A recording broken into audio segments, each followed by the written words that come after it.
আমি আমার এই হাত দুটা দিয়ে ছোট্ট থেকে তোমাকে বহুদিন আমি গোসল দিয়েছিলাম। বাবারে, আমি যেদিন বিদায় হয়ে যাব, আমি যেদিন দুনিয়া থেকে বিদায় হয়ে যাব, তোমার কাছে বলে গেলাম আমার জীবনের শেষ গোসলটা তুমি তোমার হাত দিয়ে আমাকে করিয়ে দিও। জোরে বলা যাবে কি সুবহানাল্লাহ? সন্তানরে তোমার হাত দিয়ে আমাকে গোসলখানা করিয়ে দিও।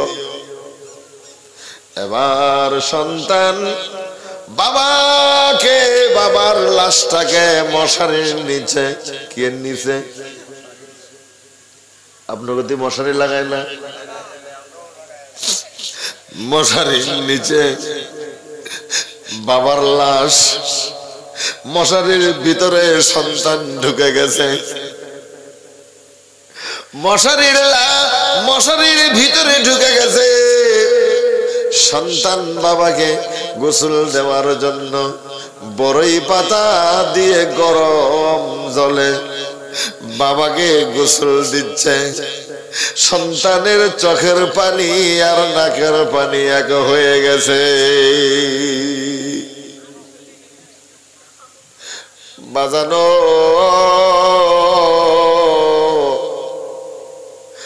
আমার আল্লাহ কয়, ও জিব্রাইল, আজ জিব্রাইল তাকিয়ে দেখ, সন্তান বাবাকে গোসল দিচ্ছে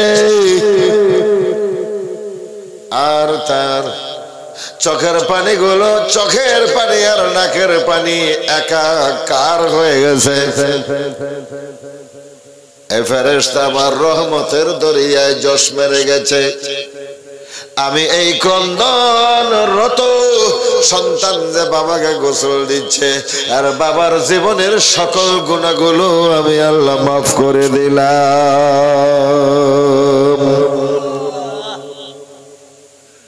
আমার ভাইরা, এক নাম্বার সন্তানে গোসল দিবে, এটা ছেলেকে বলবেন, পারবেন না? পারবেন না? দুই নাম্বার বলবেন আমাকে গোসল দিয়ে আমার জীবনের শেষ পোশাকটা তুমি নিজের হাত দিয়ে পরিয়ে দিও। কথা মনে হয় যখন তুমি ছোট্ট ছিলে তোমার বাবা তোমারে বহুদিন কাপড় পরিয়ে দিয়েছে। বাবাই বলে, বাজানো তোমাকে বহুদিন আমি এই হাত দুটা দিয়ে পোশাক পরিয়ে দিয়েছি, উলঙ্গ করে রাখি নাই। আমি তোমারে প্যান্ট পরিয়ে দিয়েছি, গেঞ্জি গায়ে দিয়েছি।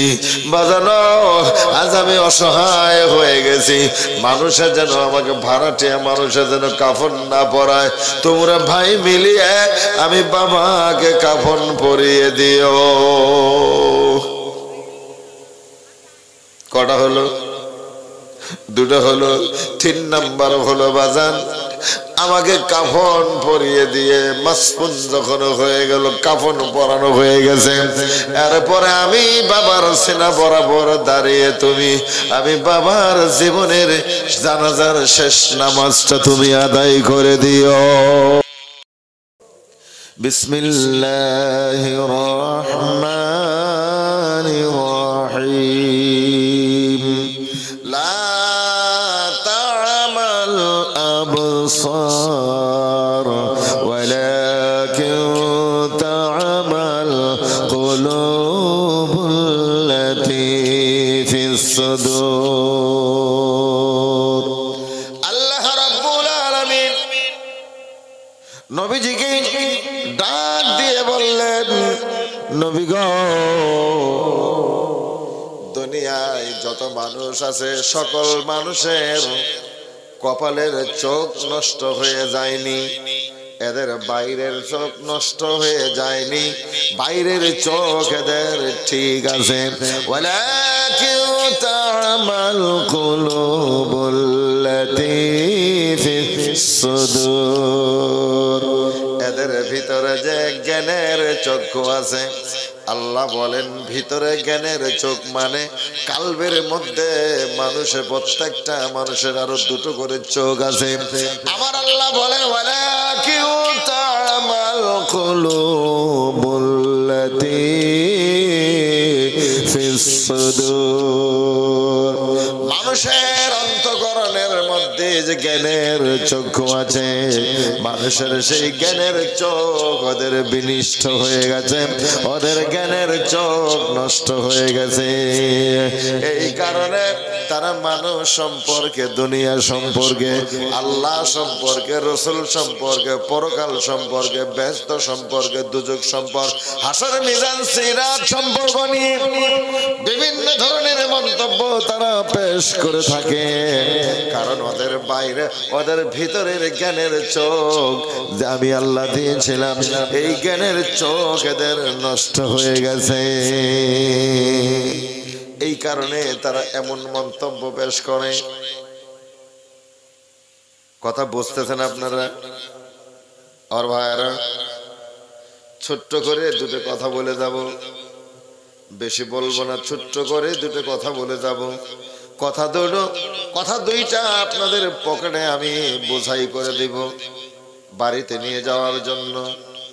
আর ভাইরা, রাসূলুল্লাহর মাদ্রাসার সঙ্গে মহব্বত পয়দা করবেন, তাহলে এটাই আপনার আমার নাজাতের জরিয়া হয়ে যেতে পারে। সুবহানাল্লাহ বলেন।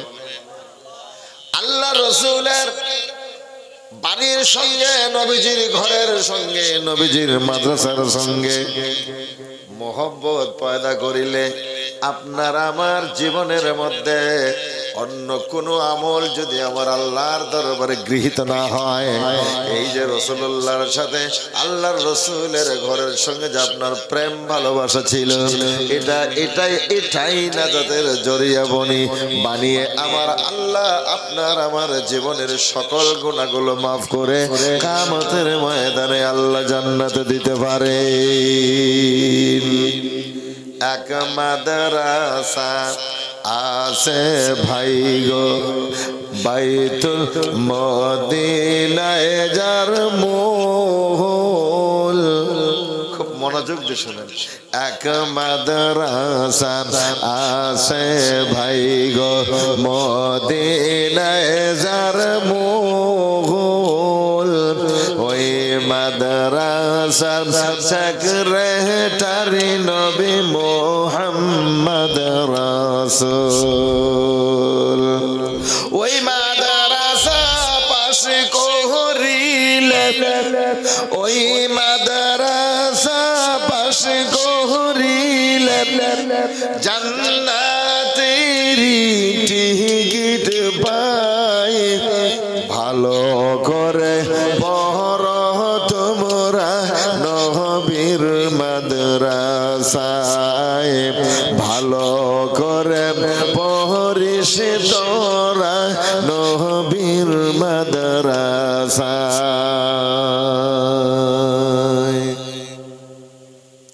আমার ভাইরা, এই জন্য বললাম দুটো জিনিস দিয়ে যাব। এই জিনিস দুটাকে, বস্তু দুটাকে হৃদয়ঙ্গম করে নেবেন। একটা হলো আল্লাহর রসুল মুহাম্মদুর রাসূলুল্লাহ সাল্লাল্লাহু আলাইহি ওয়াসাল্লাম ইন্তেকালের সময় আপনাকে মাদ্রাসাটা কি নাম কইছেন হুজুর? নামা বরঘাট ইসলামিয়া জালালিয়া হাফিজিয়া বানাত মাদ্রাসা। অনেক আগে হইছে মনে হয়, তাও 7 বছরের মতো। আলহামদুলিল্লাহ, তো অনেক দিনই হয়েছে, মোটামুটি 7 বছরের মতো হয়েছে মাদ্রাসা, এই বানাত মাদ্রাসাটা। তো এটা মোটামুটি সপ্তম বার্ষিকীর যে ধর্মীয় অধিবেশনে আগত উলামায়ে হযরত এখানে এসে বক্তব্য রেখে গেলেন। ধর্মীয় মাহফিলের বাৎসরিক অধিবেশনের সম্মানীয় সভাপতি হুজুর এবং মঞ্চে উপবিষ্ট মুআজ্জাজ হযরত উলামায়ে কেরাম, সম্মানিত সুধী মণ্ডলী, দিনদার ইমানদার মুসলমান ভাইরা, অল্প সময়, বেশি সময় নেব না, কিন্তু কথা দুটো খুব গভীর মনোযোগ দিয়ে শোনার জন্য অনুরোধ রাখলাম। এক নাম্বার কথা হলো, রাসূলুল্লাহ সাল্লাল্লাহু আলাইহি সাল্লাম দুনিয়া থেকে জাহেরি ভাবে বিদায় নেওয়ার আগের ঘটনা বলছি। আমার নবী, আপনার নবী ডাক দিয়ে বললেন, আলী রে, ও আলী। আলী বললেন, লাব্বাইকা ওয়া সাদাইকা ইয়া রাসূলুল্লাহ। নবী গো, আমি আলী হাজির আছি গো নবী। আমার আপনার রাসূল বললেন, আলী রে, আমি রাসূল পৃথিবী থেকে যেদিন জাহিরি ভাবে পর্দা করব, বিদায় নিব, আলী রে, তুমি আলীর হাত দিয়া আমি রাসূলকে আমার জীবনের শেষ গোসলটা করিয়ে দিও। কথা বোঝা গেছে? কি গোসল এটা?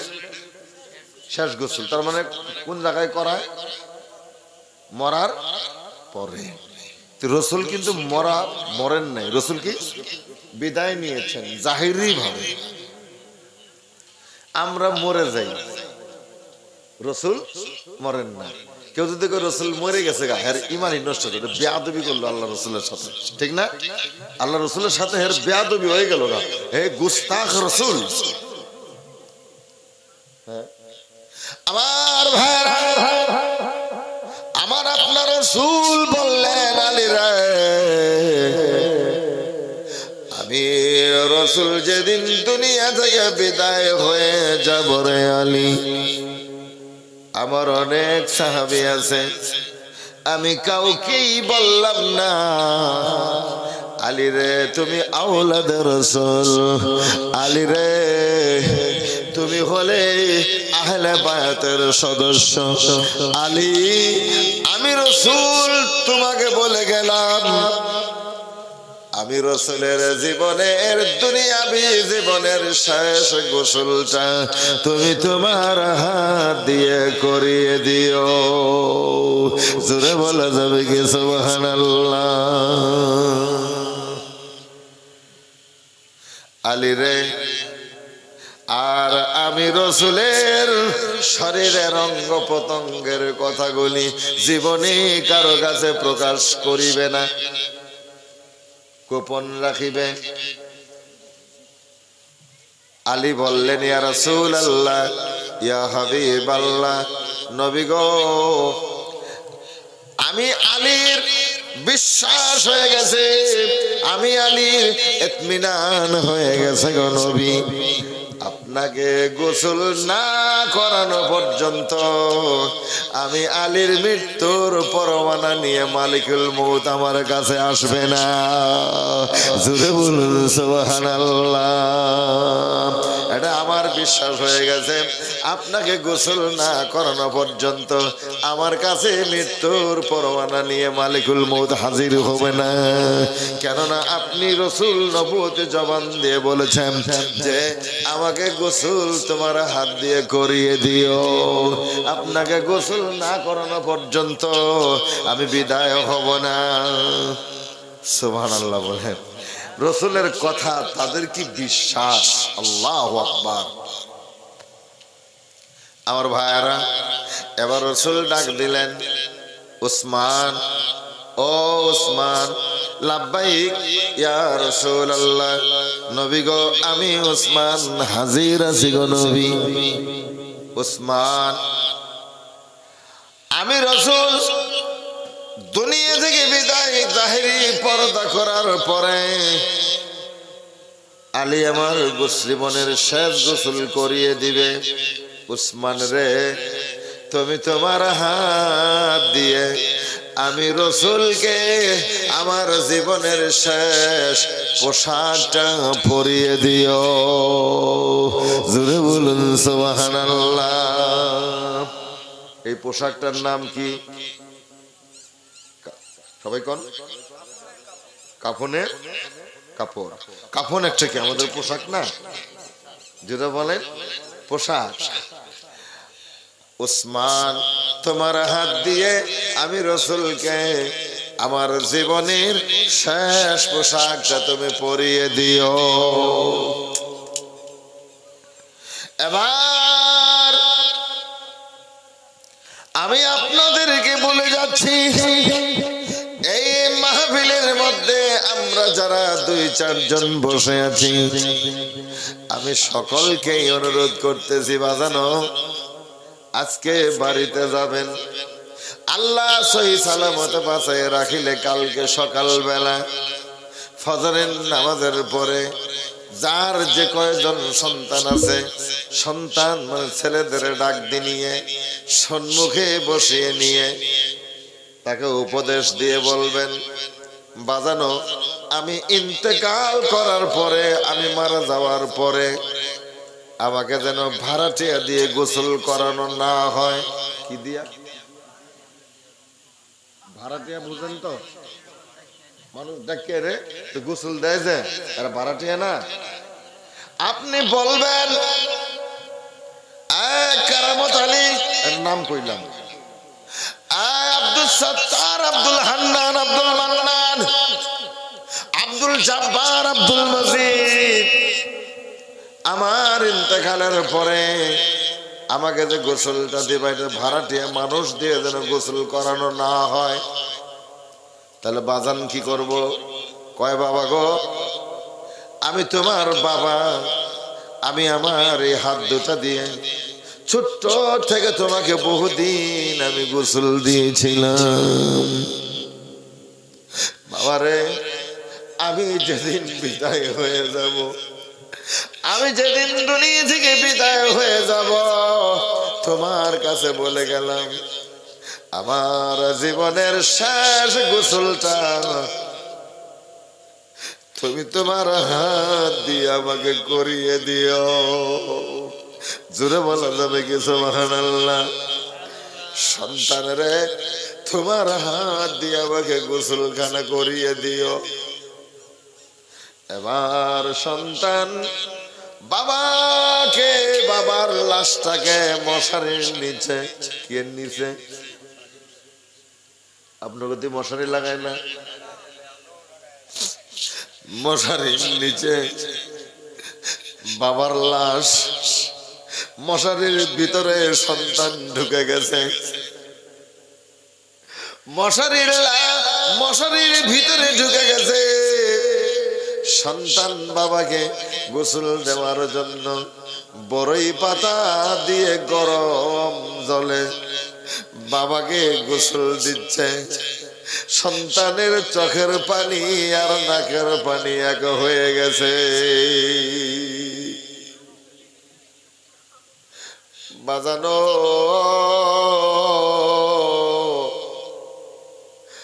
আমার আল্লাহ কয়, ও জিব্রাইল, জিব্রাইল তাকিয়ে দেখ, সন্তান বাবাকে গোসল দিচ্ছে আর তার চোখের পানিগুলো, চোখের পানি আর নাকের পানি একাকার হয়ে গেছে। এই ফেরেশতা আমার রহমতের দরিয়ায় জশ মেরে গেছে। আমি এই ক্রন্দনরত সন্তান যে বাবাকে গোসল দিচ্ছে, আর বাবার জীবনের সকল গুনাহগুলো আমি আল্লাহ মাফ করে দিলাম।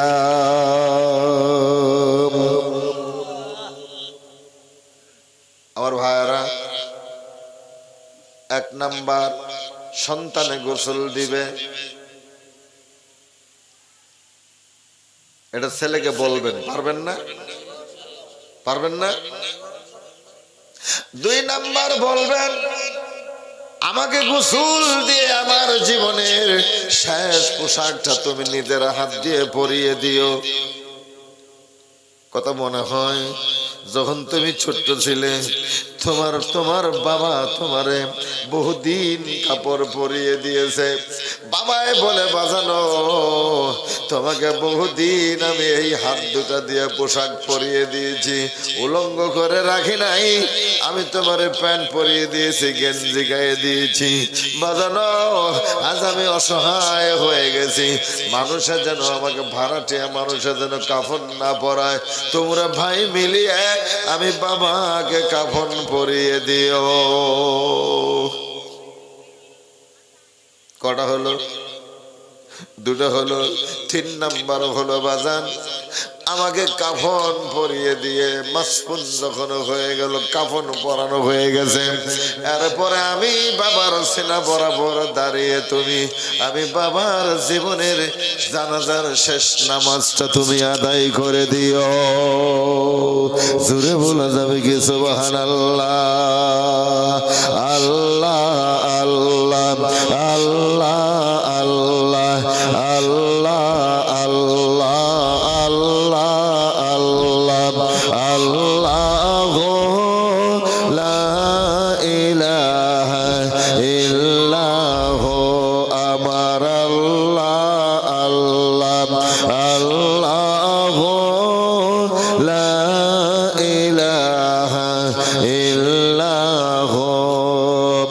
আপনার নূরে তাহার পয়দা, আপনার নূরে তামাম পয়দা করিলেন আল্লাহ। ওরে কে আছে আর আপনার মত এই দুনিয়ার মাঝার নবীজি। আল্লাহ আল্লাহ আল্লাহ লা ইলাহা ইল্লাল্লাহ আমার আল্লাহ আল্লাহ আল্লাহ লা ইলাহা ইল্লাল্লাহ মুহাম্মাদুর রাসূলুল্লাহ সাল্লাল্লাহু আলাইহি ওয়াসাল্লাম।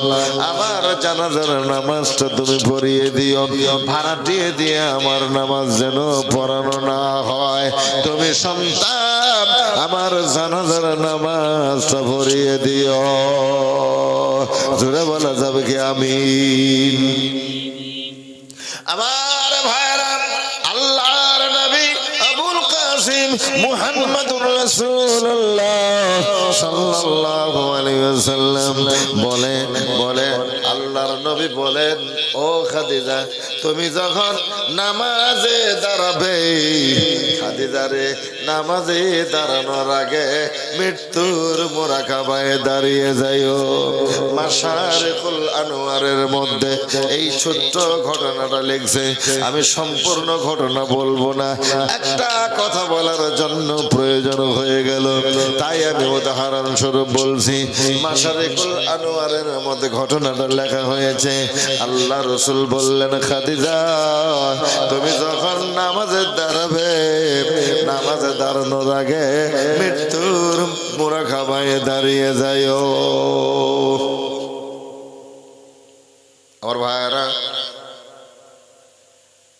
আম্মা জান জিজ্ঞেস করলেন, ইয়া রাসূলুল্লাহ মৃত্যুর মুরাকাবা কারে কয়, কেমনে করে আমি জানি না। আমার রাসূল বললেন, খাদিজা গো তুমি যখন নামাজে দাঁড়িয়ে যাবে, নামাজে দাঁড়ানোর আগে মৃত্যুর মুরাকাবায় দাঁড়াবে। তুমি নামাজে দাঁড়িয়েছ, তুমি মনে মনে সিদ্ধান্ত নিবে, তুমি জানবে, তুমি বলবে, তুমি বুঝে নিবা আমি পুল সিরাতের উপরে দাঁড়ায় আছি। কোথায়? জোরে বলেন কোথায়? আখিরাতে পার হবি তুই পুল সিরাতের পুল, আখিরাতে পার হবি তুই পুল সিরাতের পুল। লা ইলাহা ইল্লাল্লাহ লা ইলাহা ইল্লাল্লাহ মুহাম্মাদুর রাসূল। আখিরাতে পার হবি তুই পুল সিরাতের পুল। আখেরাতে পার হবি তুই পুলসিরাতের উপর মাথার উপর সূর্য আসবে মাটি গলে তামা হবে আর সেই দিন তোমায় কে বাঁচাবে সেই দিন তোমায় কে বাঁচাবে মুহাম্মদ রাসূল আখিরাতে পার হবি তুই পুলসিরাতের উপর কষ্ট হইল নবীজি বলেন খাদিজা তুমি যখন নামাজে দাঁড়াবে তুমি জানবে তুমি বুঝবে আমি পুলসিরাতের উপরে দাঁড়িয়ে আছি ডানে আমার আল্লাহর জান্নাত গুলো আছে বামে আল্লাহর জাহান্নাম গুলো আছে আমি পুলসিরাতের উপরে দাঁড়ানো আমার পিছনে মালিকুল মউত প্রস্তুত হয়ে আছে হুকুমের আশায় আমার সম্মুখে রব্বুল আলামিন স্বয়ং দাঁড়ানো আমি আমার জীবনের শেষ নামাজটা আদায় করলাম এটাই হয়তো আমার জীবনের শেষ নামাজ হয়ে যেতে পারে নামাজের মুরাকাবায় তুমি নামাজের মুরাকাবা মৃত্যুর মুরাকাবায় দাঁড়িয়ে আল্লাহু আকবার তাকবীরে তাহরিমা দিয়ে নামাজ আদায় করিও রাসূলুল্লাহ বলে চললেন আম্মা জান খাদিজাতুল কুবরা রাদিয়াল্লাহু তাআলা আনহা কি বাজার মানুষই 3-4 জন তাও আবার ওঠা শুরু করলেন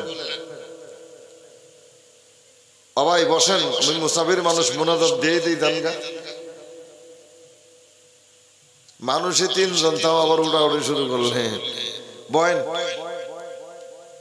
আপনারা কথা বলার জন্য বললেন কারণে আমি বললাম নইলে আমি বলতাম না আপনারা সবাই কইলেন যে কোন হুজুর দুই কথা শুনি এই জন্যই আমি কথাগুলো বলতেছি হয়তো আমার কথাগুলো আপনাকে খারাপ লাগতেছে যার কারণে হয়তো মানে আরো মানুষ উঠতেইছে তো যাই হোক আলোচনা শেষের দিকেই তো মানুষ যদি না থাকে আলোচনা শোনা মুখারে এটা হলো মূল কথা নিজেরও ভালো লাগে না তো আমি আপনাদের কাছে একটা অনুরোধ রেখে যেতেছি আমি অনেক দূরের মেহমান বহু দূর 10:30টায় বেরিয়েছে বাড়ি থেকে এখানে 10:45 এসে পাইলাম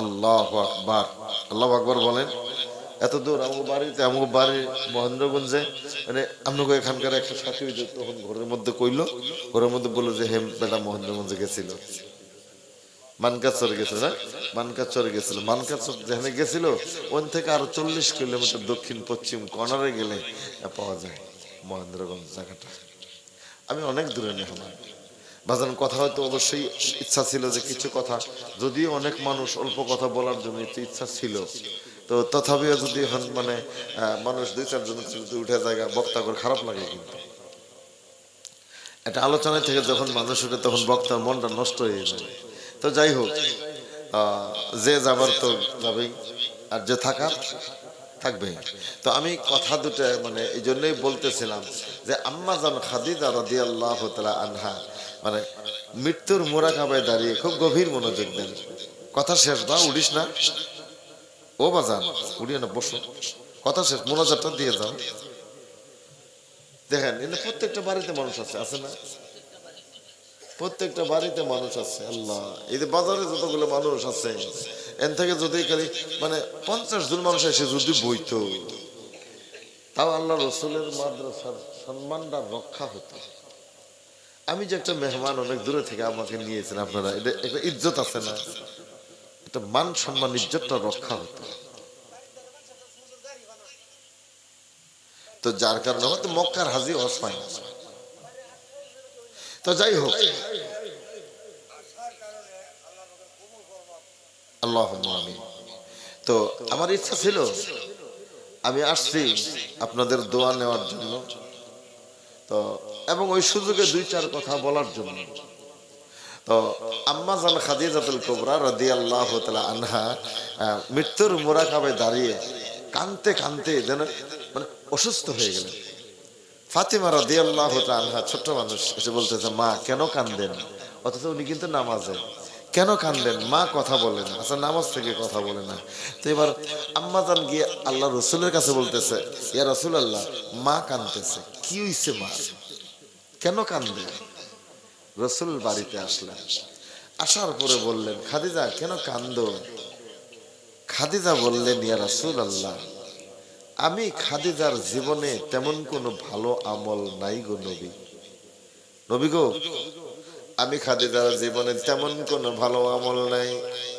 ইয়া রাসূলুল্লাহ, ইয়া হাবিবাল্লাহ, নবী গো, আমি খাদিজাকে, কথাটা সংক্ষিপ্ত করে দিলাম, আসল কথাটা বললাম, আমি খাদিজাকে আপনার শরীরের মোবারকের মধ্যে যে জুব্বাটা আছে, রাসূলুল্লাহর জীবনে 3টা জুব্বা ছিল 63 বছর বয়সে। 63 বছরের মধ্যে সুবহানাল্লাহ কইতে ইচ্ছা করলো না। এবার আপনার বাড়ির আলনার মধ্যে গিয়ে কাপড় গণেন গা কয় জোড়া আছে, কিন্তু আমার রাসূলের জিন্দেগির মধ্যে 3টা জুব্বা। এবার আম্মা জান মা খাদিজাতুল কুবরা রাদিয়াল্লাহু তাআলা বলেন, নবী গো, যেই জুব্বাটা গায়ে দিয়ে ওই যে গারে হীরার মধ্যে, ওটা কোনো মাদ্রাসা না, ওটা কোনো মসজিদ নয়, ওটা হলো গারে হীরা পর্বতের চূড়ার মধ্যে পাহাড়ের তৈরি করা, পাথরের তৈরি করা একটা গর্ত। এই গর্তের মধ্যে নবী গো, এই গর্তের মধ্যে 15 বছর 1 মাস 19টা দিন বসে বসে আবার আল্লাহর মুরাকাবা করেছেন। ওই সময় আপনার শরীরে যে জুব্বাটা ছিল, আমি খাদিজা যেদিন দুনিয়া থেকে বিদায় হয়ে যাব গো নবী, ওই জুব্বাটা দিয়ে আমি খাদিজাকে কাফন পরিয়ে কবরে দাফন করে দিবে। জোরে বলুন সুবহানাল্লাহ। কথা সংক্ষিপ্ত করে দিলাম। আম্মাজান বলেন, আমার রাসূল বললেন, খাদিজা, আমার জুব্বা দিয়ে তোমার কাফন পরিয়ে দিলে তোমার কি লাভ হবে? খাদিজা বললেন, ইয়া রাসূলুল্লাহ, আপনার জুব্বা মোবারক যদি আমি খাদিজার কাফন হয়ে কবরে থাকে, নবী গো, ওই কবরে আমি খাদিজার কোনো ভয় থাকবে না। জোরে বলা যাবে কি সুবহানাল্লাহ। আমার রাসূল বললেন, খাদিজা মঞ্জুর, ঠিক আছে, এবার বলো কেন কান্দো? এবার আম্মা জান খাদিজা বললেন, ইয়া রাসূলুল্লাহ, আমাকে যখন কবরে রাখবেন, সংক্ষিপ্ত করে দিলাম, ইয়া রাসূলুল্লাহ, আমাকে কবরে রাখার আগে আপনি কবরের মধ্যে নামবেন। সুবহানাল্লাহ বলেন। আপনি রহমাতুল লিল আলামিন কবরে নামবেন। এই কথাটা এই জন্যই বললাম, আপনি আপনার সন্তানকে বলেন, বাজান, আমাকে যখন কবরে নামাবে, কাফন হয়ে গেছে, গোসল হয়ে গেছে, কাফন হয়ে গেছে, জানাজা হয়ে গেছে, এবার যে কবরে আমাকে লাশটা রাখবে, বাজান, তুমি আমাকে রাখার আগে তোমরা 2 ভাই 3 ভাই কবরে নেমে যাইও। আল্লাহু আকবার বলেন। কবরে নামে যাইও, এটা রাসূলুল্লাহর সুন্নাত। জোরে বলুন সুবহানাল্লাহ। নিজের আত্মীয় সন্তান, বংশের রক্ত, ব্লাড কানেকশন যাদের সন্তান, বাবা বলতেছে তুমি আমার কবরে নেমে যাই। কাজ করা হলো 4টে। সংক্ষিপ্ত করে বলে দিলাম, 4টে কাজের মধ্যে 4 ঘন্টা ওয়াজ করা হয়েছে, তো সংক্ষিপ্ত করে বলে দিলাম এই 4টে কাজ। 1 নাম্বার সার্টিফিকেট, বাবাকে জীবনের শেষ গোসল। 2 নাম্বার, বাবাকে কাফন পরিয়ে দেওয়া।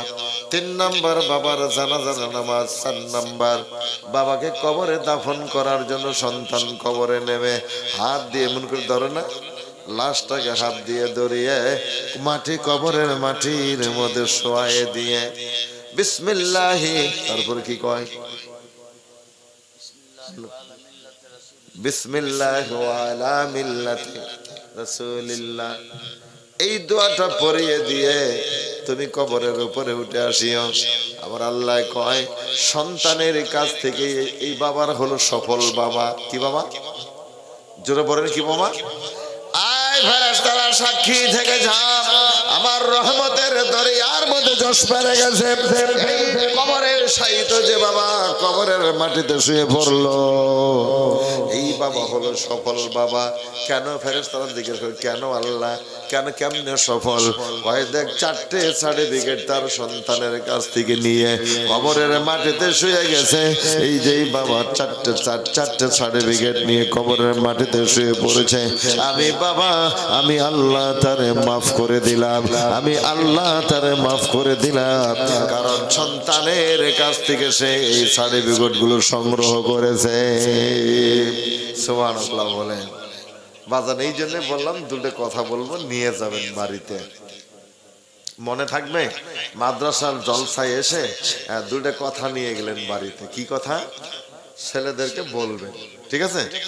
এই যে কথা দুটো আপনাদের কাছে বললাম, আর মাদ্রাসাটার দিকে আপনারা লক্ষ্য রাখবেন, আপনারা লক্ষ্য রাখবেন মাদ্রাসাটার দিকে।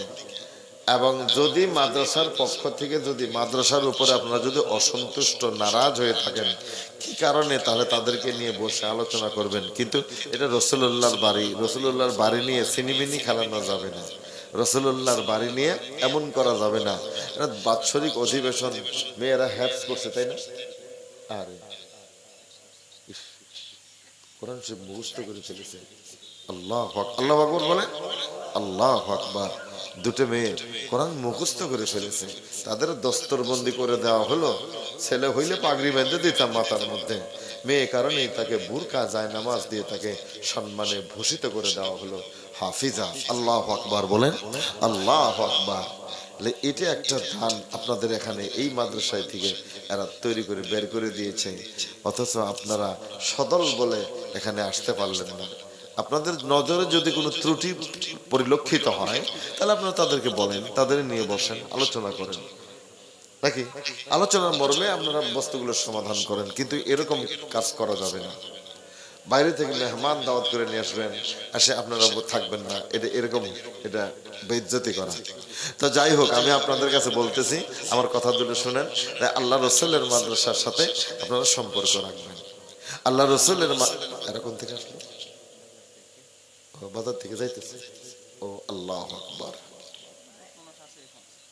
তো এমন আপনারা করবেন না, আপনারা রাসূলুল্লাহর মাদ্রাসার সাথে, বাড়ির সাথে আপনারা সম্পর্কটা ঠিক রাখবেন। সবাই জুড়ে বলি আমিন। তো ওরা আমার কাছে বলছে অনেক অভিযোগ আছে মাদ্রাসা, অনেক অভাব, ঘর নাই, ল্যাট্রিন বাথরুম নাই, মেয়েরা হোস্টেলে থাকে, এখানে অনেক অভিযোগ এদের।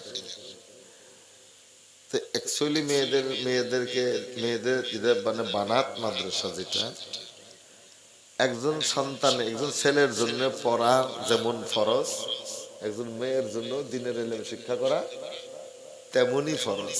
বরং আরো কি জানেন, এটা আর একটু গুরুত্বটা বেশি দিলে ভালো হয়, আর একটু গুরুত্বটা বেশি দিলে ভালো হয়। কেমনে ভালো হয়?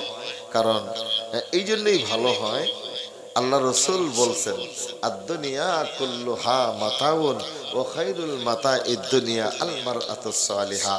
এই পৃথিবীর জমিনে যা আছে সব হলো সম্পদ, যা আছে সব সম্পদ।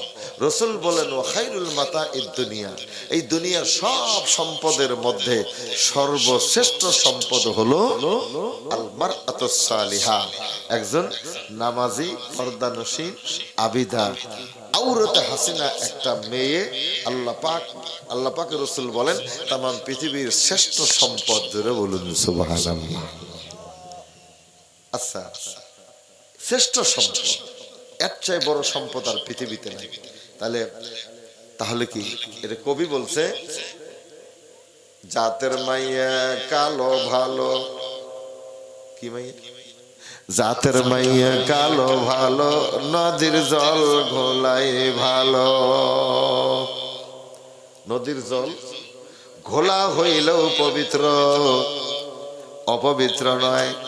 বাজানি কারণে বলে, জাতের মাইয়া কালো ভালো, নদীর জল ঘোলাই ভালো। মাইয়া যদি কালো হয় জাতের হইলে ভালো, মাইয়া যদি ধলা হয়, মাইয়া যদি অজাতের হয়, ধলা হইলেও ভালো নয়। আজিম। তার মানে কি জানেন, এটা যদি অজাতের হয়, অজাত যদি হয়, অজাত কতগুলো কচু আছে না, খালি গলা এনে খাই খাইলেই গলায় লাগে, আছে না এমন কচু? কচুর মতো কচু হইলে অল্প জালে সিজে, মানুষের মতো মানুষ হলে অল্প কথাই বুঝে। এক জাতের কচু আছে ক্ষেতের আলে হয়, 7 দিন ধরে জাল দিলে সিদ্ধ নাহি হয়। এরকম একটা কচু আছে না, ওটা খালি গলার মধ্যে খালি চুলকায়। বাজান এমন এমন এমন জাতের যদি হয়, তাহলে বুঝে নিবেন ওটা মঙ্গলবারে জন্ম হয়েছে। ওর মঙ্গলবারে ওই মেয়েটার জন্ম। মঙ্গলবার হিসাব রাখবেন, মনে রাখবেন, মঙ্গলবারটা হলো এমন বার যে মঙ্গলবার বার হিসেবে খারাপ নয়, মঙ্গলবার বার হিসেবে ভালো। কিন্তু বাজানো আমার আল্লাহর নবী ডাইকে কয়, মঙ্গলবারের দিন আমার আল্লাহ পৃথিবীতে যত নাপাক জিনিস আছে, মঙ্গলবারের দিন আল্লাহ নাপাক জিনিসগুলা তৈরি করছে। তোমরা স্বামী স্ত্রী মঙ্গলবারের দিন মিলা প্রীতি থেকে তোমরা দূরে সরে থাকো। কথা বোঝা গেল কি? একটু দূরে সরে থাকো।